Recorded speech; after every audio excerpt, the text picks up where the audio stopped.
Good morning from Panhandle Outdoors, America's only daily outdoor TV show. Your source for fishing, hunting, and information for folks who enjoy the great outdoors. Now sit back, relax. It's Panhandle Outdoors. Good morning, folks. Welcome to Panhandle Outdoors. I'm Winston Chester. Glad you're on this Friday morning, getting ready to start a great weekend. I said this yesterday, it's going to be a great weekend, but look up at the skies. We got some rain today and a little bit tomorrow. It's going to be cool, so whatever you consider a great weekend, outdoors may not be part of it. So just work your way around and try to get outdoors and do something in between. The woods are still, you can still ride in your truck. You can still get in your boat with an umbrella. So be prepared for the weather. It's going to get up to 64 today. Low tonight's going to be 46, but it's going to be a damp cool.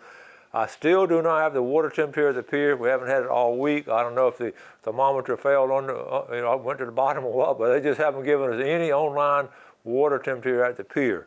So we'll try to get it as soon as we can. Our river readings, the Apalachicola to Bluntstown reading at 11.7, looking in really good shape. Right there, the Choctaw at Carrotville is 8.3. They're both in good shape. Our tide chart brought to us by Kent Forest Lawn. Good folks there on 23rd Street. And I was attending the service there early part of the week, and it's really, really nice what all the things they do. Now, it's going to be neap tides one more day, but look at next week tides. They look great. Then look at the week after, neap, and then the week after that, great tides. So that's pattern. 4 weeks of February is 2 and 2. So anyway, the actual low tide is going to be 114 and high 309 this afternoon. Wind direction still coming strong. Northwest at about 14. Now we're going to take a break. I got a big surprise for you, so y'all get ready. After the break, we're going to have some surprise folks here on the show. So let's take a break. We'll be right back. Well, welcome back. Surprise, if depending on your definition of surprise, I guess we're it.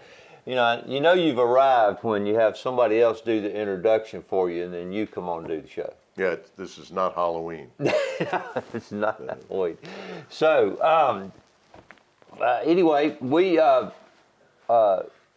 recently went to Steenhatchee, and we hired a guide over there. We went down for what was originally going to be 2 days of fishing, and Captain Ed, right? Mm-hmm. Ed Jones. Yeah. And we Fred Mitchell, who is kind of like the king of Steenhatchee, hooked us up with Ed. Ed docks his boat there at Fred's house, and so he took us trout fishing, and we thought we were going to go up in the river, and because we've heard in the past that just like here, they go up and try to find some warmer, fresh water.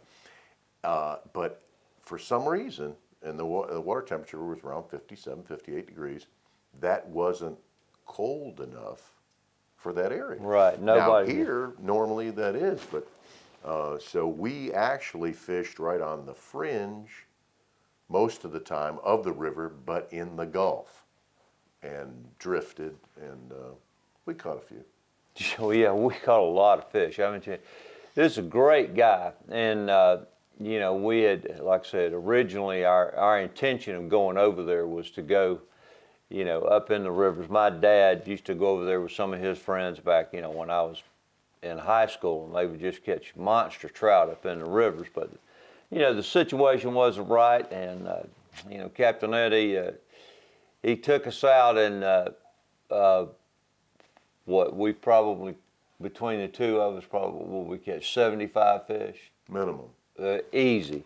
Yeah. And they were if they ran between probably 14. I think the biggest one was 17 and a half or something like that. Yeah. A nice fat good fish, and we caught them on everything. We caught them on everything. And he started out with a candy corn. Yeah, they call it a candy corn. Saltwater assassin. And so we said we wanted to throw our twitch baits, which we did, and I don't think he thought we would be as successful with those, and we were, and we caught a lot of fish. It was a great trip because, first of all, we weren't really we were familiar with going over there and scalloping, but we weren't familiar with the fishing in that time of year. and had talked to Fred and Zelma Mitchell several times on the phone, didn't actually get to meet them and spend time with them. We got to go to dinner with them. Wonderful people, you know, and they really know a lot about the history of the area. His family pretty much is the history of the area. Yeah, it was really cool. They invited us to their home, and we got to chat. And he's the one who hooked us up with Ed. And Ed is a very good red fisherman, but the red fishing had been really slow there. He took us to some of his better spots, and the tides weren't perfect, but at least he knew. You know, it's not catching, it's fishing. But he knew even on that particular day, which probably, and it was crappy weather, you know, we had a lot of rain and it was misty and breezy and all that. The tide was low. And the tide was not right, but he knew where to go. And so you want to have somebody like that because you don't want to waste the day riding around and just casting. So we did well, and it was very enjoyable. Yeah, he's a great guy. Be a very family-friendly guy to go with, and he certainly knew, you know, where to go to catch those trout. And there was a place where several things convened, you know, from creeks and the river, coming off the river, where, you know, trout just piled up in these places, and you know, he just we'll get the phone number out, so if you want to head that way. But you know, I mean, we've never really fished over there. We've scalloped over there. So going to a new place like that, and we got a trip later. We're going to Venice, but probably with Mark Coward and some other people who have been there several times to redfish. But, you know, go and find a local guide, you know, get a reference and get somebody that can show you around. And you know, so now we're pretty comfortable if we want to go back over there, take our boats. But I will tell you, now, he took us, like I said, we got literally just about tired of catching fish, and he took us to show us areas, you know, sharing information with us about, you know, a good place to find redfish, a good place to find other things. But you know, we rode all over that quote bay, but which is really the Gulf. And I'll tell you, when you get in some of those places, you better know exactly where you are. No doubt. There is rocks, something that we don't really deal with here. A lot of rocks. And, you know, it's one thing to run over some oyster shells. It's another thing to have that skag down in the water and smack something going about 20 knots. And the water is really shallow. I think you can go out 40 miles there and it's not even 40 feet deep. You know, so remember, it's a totally different area than around here. And you can be a few miles offshore and run into bars that are, I mean, all of a sudden, there are places where you see we had a cones. friend out there scalloping that was... Oh, yeah. And when you get on those bars that are, 8 or 10 miles from shore, there's a lot of scallops, but a lot of sharks. Yeah. So there was guys that were catapulting themselves back into the boat because all of a sudden you got these bull shark. You know, bull shark, that's nothing to mess with. So just in case, they don't see real well, but they can smell very well. No. And so you got to be careful with that stuff. But that area over there, if you go fish with a guide. You know, the guy's reasonable as far as the price goes, and learn the area. And you know, most people when they go down there, you don't have to drag your boat, and you can bring your tackle, and he'll tell you what to fish with. But the thing is, being productive, you're only going to be on a trip a few days. You don't want to be hunting all the time. He's already hunted the spots. He knows where to go fish it that day, you know, where you're going to be productive. So I highly recommend that, regardless of how good a fisherman you are. You need to learn the area and not tear up your boat. For saving the bottom of your boat and other things. So we'll continue with this a little bit more, get a little more in depth. We're going to go ahead and take first break, and we'll be right back. All right, welcome back. Yeah, now we had a great trip, and again, I mean, Captain Ed is very knowledgeable about that area. He, if you want to head over that way, I mean, he's very family friendly and kid friendly. I mean, he was able to take care of us, so he had to be fairly kid-friendly. So, and he'll provide everything. But I think we scared him a little bit when we told him, so, well, we are kind of partial to our own equipment. And so when we got there, the first question Greg asked, was, well, how many rods can we bring? We had a truck full of rods, 2 bags this big, and I think he was thinking, "What in the world have I got into?" But we did. I mean, he was, he simply had a bunch of those little candy corn assassins, and they were tearing it up. But we fished everything. We fished Paul Brown's, which he was taking great note of.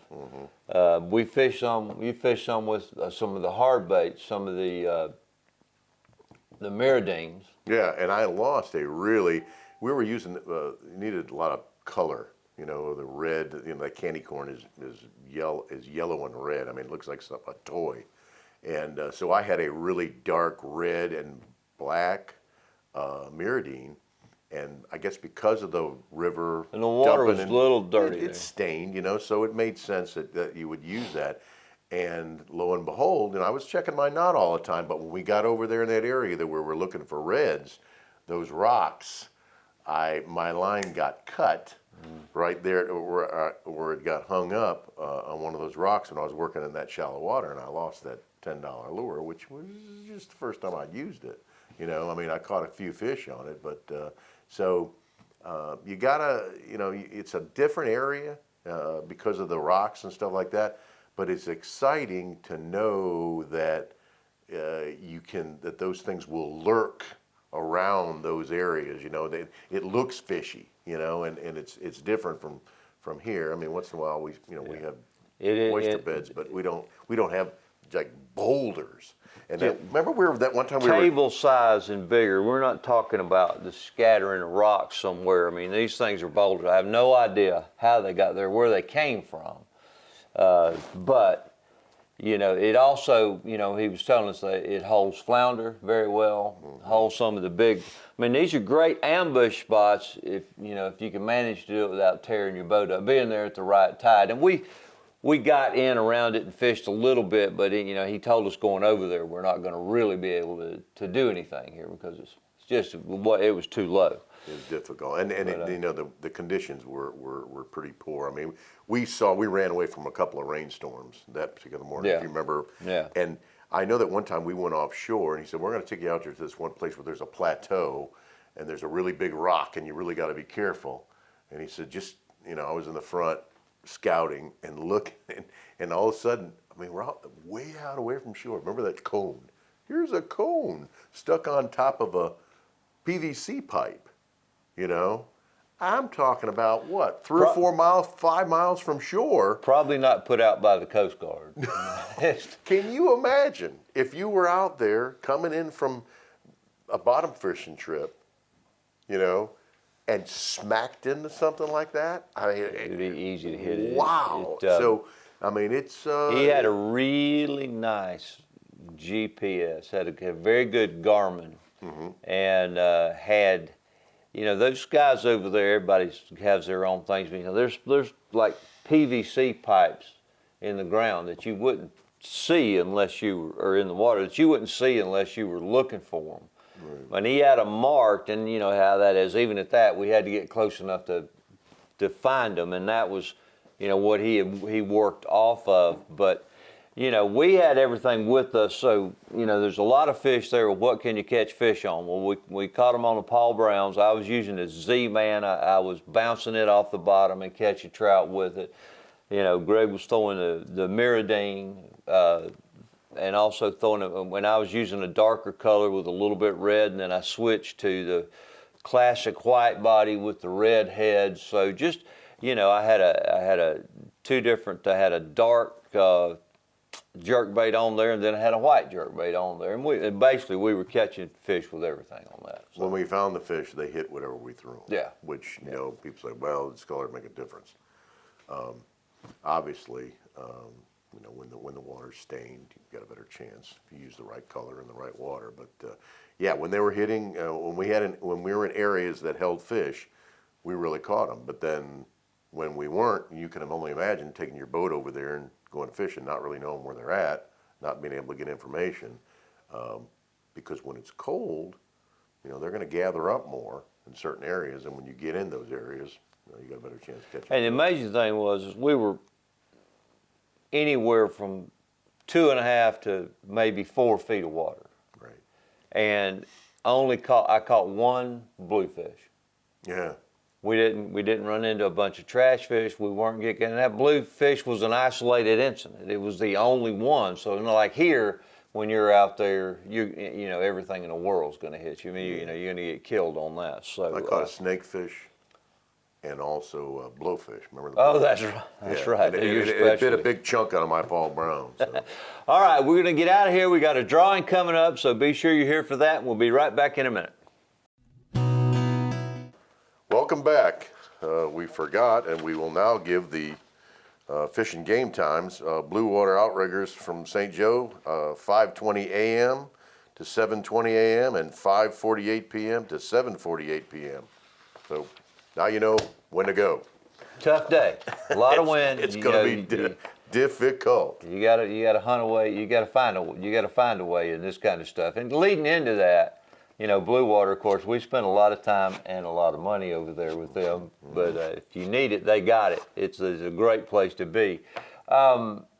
It's tough. I mean, winter's just tough. I mean, we've talked to Bill, our buddy Bill Shields, and Appalachia and other things. I mean, people are just not catching a lot of fish. If you are, send the pictures in and share some of the wealth. But everybody that we've talked to, it's just been slow. Tremendous amount of north wind during the day with blowing the water out of the bay, not allowing you to go up in the creeks to get to the fish. And I know there's some people that are going and they're keeping it to themselves, I'm sure, but it has been difficult. And it's been difficult freshwater fishing also for a lot of people. I talked to people yesterday when I had to go and pick up some equipment. So anyway, hopefully that's going to mean a good spring, because their jaws aren't going to be sore. So we need to do our pickle jar. Yep, you got a couple names to ask? Yes, we've got Mike and Karen Edwards from Lynn Haven that we're going to put their names in here to make sure that they're part of the group. And hey, the jar's getting full, so it doesn't get full. Send your names in, contact Winston by email or any of the number of ways you can get to him and get your name in here.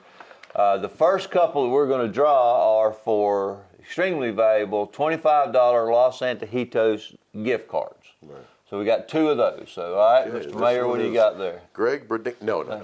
It's Tara Simiet. Siemiet from Lynn Haven. From Lynn Haven, all right. Local one.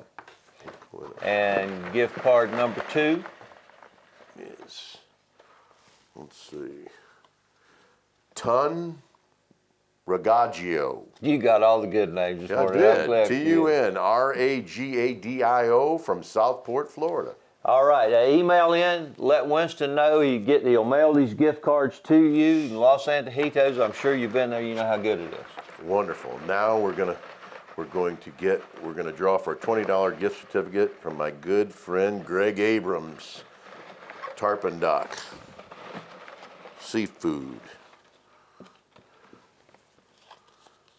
Jerry Forehand from Panama City, Florida. Good deal.